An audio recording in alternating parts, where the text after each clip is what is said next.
Hey, it's Tiffany. Welcome to another video. Thank you for being here. Recently, I got into baking again. I used to bake a lot back in the day. I'm happy to be done with a big project and just have time to play, have time to get into flow, which looks different to everybody. And anytime flow is mentioned, I always think of a visual artist, headphones on, just painting the most beautiful masterpiece. But flow can be baking, flow can be yoga, flow can be taking a walk. And instead of doing a sit down video, I'm sad. just because every time I try to do a sit down video, it's just so much work. Even this fucking Focusrite isn't working. It's going and then Brendan's gonna come home and be like, why is the Focusrite not working? Why does Brendan have a Jamaican accent? You tell me. Okay.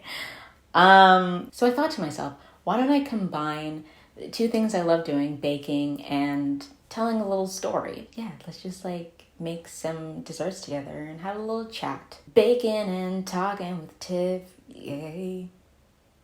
Right? That's good.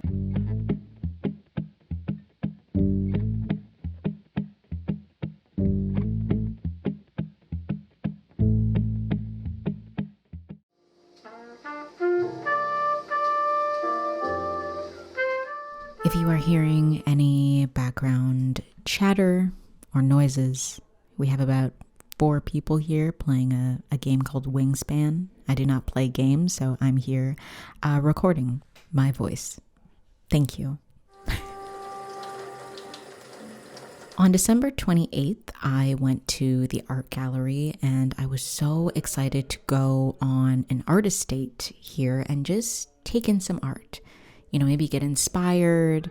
And I was expecting it to be a little bit busy, but when I got there, there was a line out the door. My brain said, oh God, turn around right now. But my heart whispered, maybe you'll have a good time, or maybe you'll have a terrible time, and it'll be a great story to tell. So I make it in, and immediately it's crowded, and I'm regretting every decision I've ever made. There's children coughing everywhere, all over everything, babies crying. Kid Rock is playing all night summer long, just blasting throughout the first floor.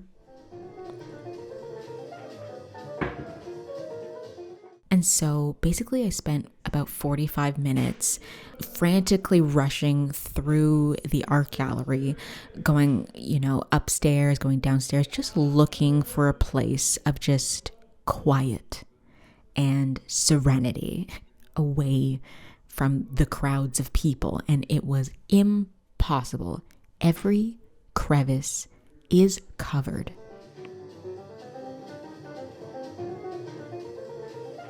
I pass by, a few art pieces that speak to me, but don't really digest them. And then I remembered this exhibit that was basically a beautiful built-in chapel where there's, an a cappella choir harmonizing from speakers placed all over the room. And I remember going there the first year or two that I was dating Brendan, and his friend, Brendan, yes, Brendan and Brendan. So his friend Brendan showed it to us, and I wondered if it was, if it was still there, because it would be really nice to just have that.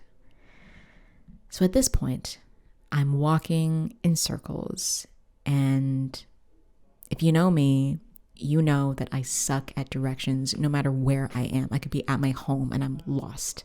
So I'm desperately and grumpily trying to find this exhibit. And so I end up pulling out my map that the front desk person gave me, hoping, Dora will appear to be like, hola, are you looking for the chapel?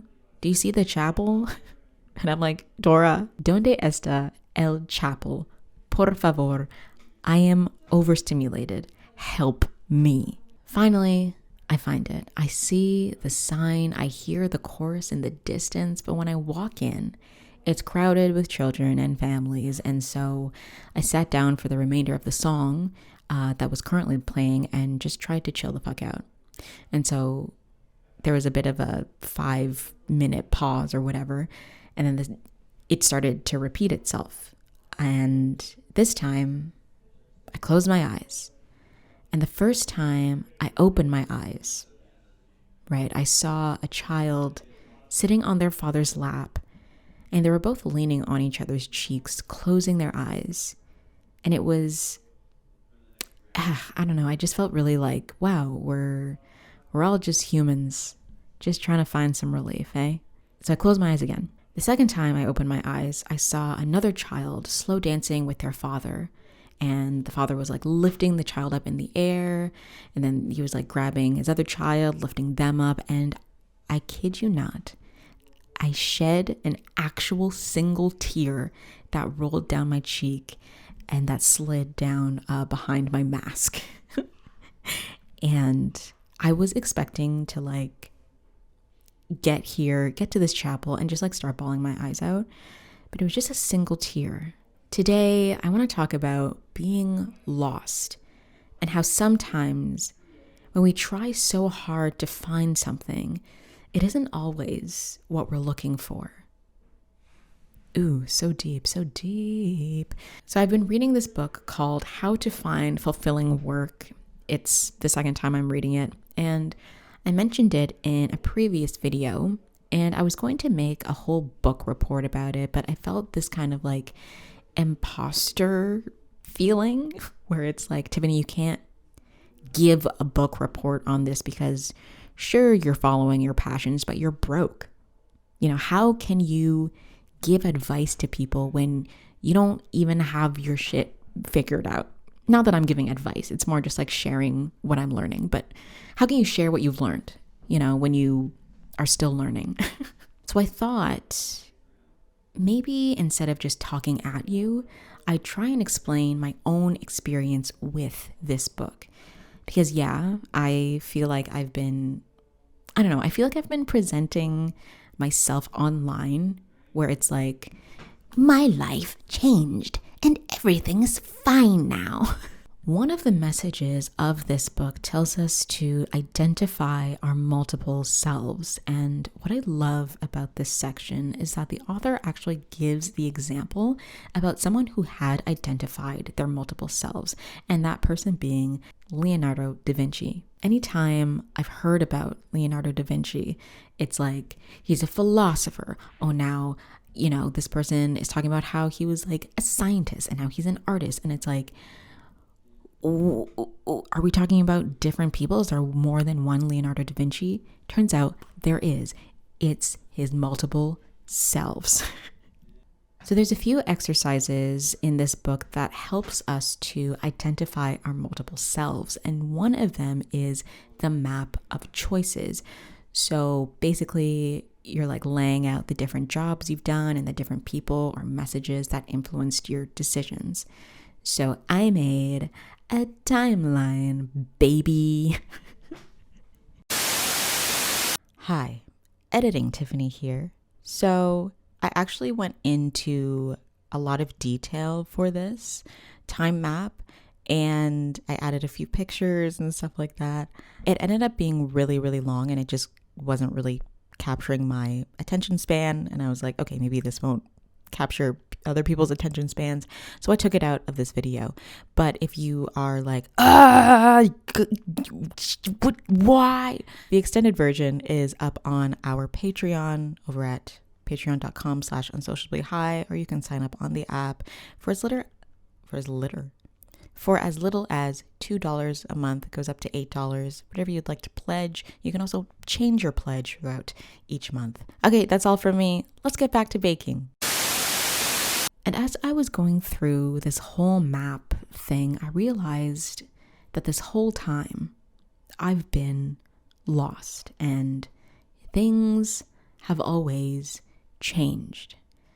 And I was actually building a yoga class for the new year, and I was researching, different themes to base the class on. And I was reminded of aparigraha and how impermanence and change are really the only things that we can rely on, and how it's not about the destination, but it's about the journey.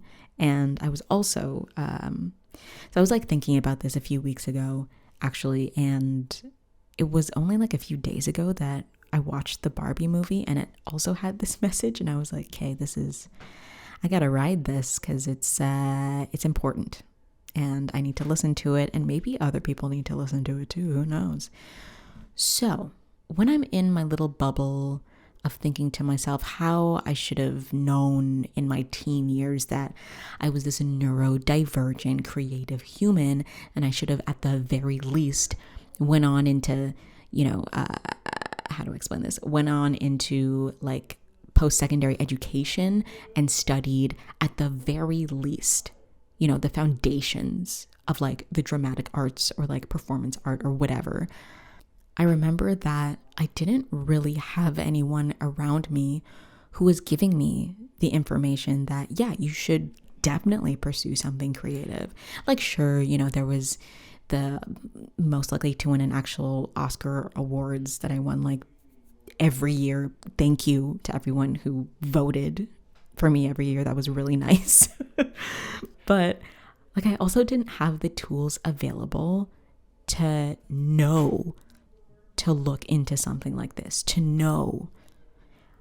And my creativity was so often shut down. Like, yeah, it was praised at school to a certain extent. My grades weren't the best. And, on one side, teacher would be like, oh my God, that was like such a great performance last night.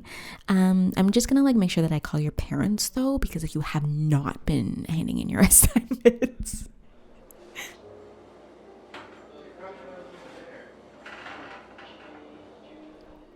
And I was always shut down at home, like every time. And when we receive these messages of like, you can't do something, we either rebel against that and we're like, I'll show you, or we say, hey, maybe you're right. And that's why I went into psychology. I mean, I was really interested in psychology, but I could not handle the university lifestyle and just like studying science at a university level. And that's why I went into office administration. And that's why I attempted pre-health sciences. Like, it was because I was lost, because I was doing what society was telling me to do, and I was doing what my family wanted me to do. And, just like not the messages, but, and just seeing online of what other people were accomplishing. Like, excuse me, sorry. And the thing about being lost is we can either beat ourselves up for winding up where we are, or we can embrace it with open arms. Just like how I was lost in the art gallery walking in circles. I was like, yeah, this sucks. Just as I was, feeling all the type of ways of being in the chapel surrounded by people and, trying to hear the beautiful chorus amongst the chatter. It was like, yeah, this sucks too, but I'm also here. I'm surrounded by what I love, even though it is extremely uncomfortable. And sometimes we just got to be uncomfortable and know that being uncomfortable is a part of being human, and being lost is a part of being human. And so, am I about to like get real right now? This is like off script. When people don't understand why I don't have a job, not that I have jobs. I'm just like not really making a living. When people are confused about what I'm doing with my life, I am embracing being lost and sitting with being uncomfortable, because for so long I have been comfortable and bored and financially stable, and that's amazing. But we need to, oh my God, there's so much chatter. But we need to live our lives the way that we want to live them. People will be like, oh my God, like I just like, I'm judging you because I care about you. And it's like, no, you're judging me because you're judging me. Anyway, I don't know if I'm going to put that part in. Thank you so much if you watched until the end. You're amazing. Quick shout out to our patrons over at patreon.com/unsociably. Hi, you're amazing. Thank you so much. If you don't know what Patreon is, it is a platform where you can support your favorite artists, and it kind of just helps us generate income to do the things that we want to keep doing, and invest in better equipment, invest in recording, invest in learning and books. And so thank you so much to all of you. You're amazing. Please consider subscribing and liking this video. And consider leaving a comment telling me which dessert looks the yummiest to you. And maybe I'll make you one. Or, maybe give me a suggestion of a dessert to make, but please don't make it be like really difficult and like, or maybe that's what I need in my life. Maybe that's what I need. I'm talking about being uncomfortable. Maybe we need to spend money on making creme brulee. Let me know what you think. Okay. Bye.